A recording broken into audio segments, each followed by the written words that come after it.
शाळेत रडली म्हणून पोटच्या 2.5 वर्षाच्या चिमुरडीला आईची लाथ. मन सुन्न करणारी घटना.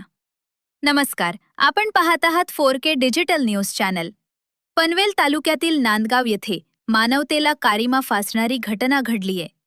अंगणवाडीत नुकतीच जाऊ लागलेली अवघी 2.5 वर्षाची चिमुरडी शाळेत रडत असल्याच्या रागातून तिच्याच आईनं अंगणवाडीच्या प्रवेशद्वारात तिला लाथ मारल्याचा धक्कादायक प्रकार समोर आलाय.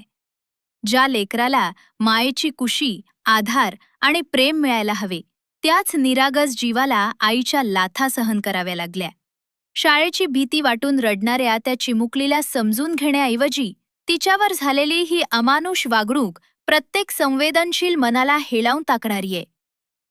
एका लाथेची वेदना क्षणभराची असली तरी त्या निष्पाप मनावर झालेली जखम आयुष्यभराची ठरू शकते.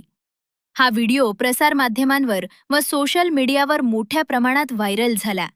याची दखल पोलीस खात्याच्या वरिष्ठ अधिकाऱ्यांनी घेतली व तातडीनं सदर मुलीच्या कुटुंबियांना पोलीस ठाण्यात आणून त्या मुलीची वैद्यकीय तपासणी करण्यात आली. त्यानंतर सदर मुलीला तिच्या आईसह सध्या शासनाच्या बालकल्याण समितीसमोर हजर करण्यात आले आहे.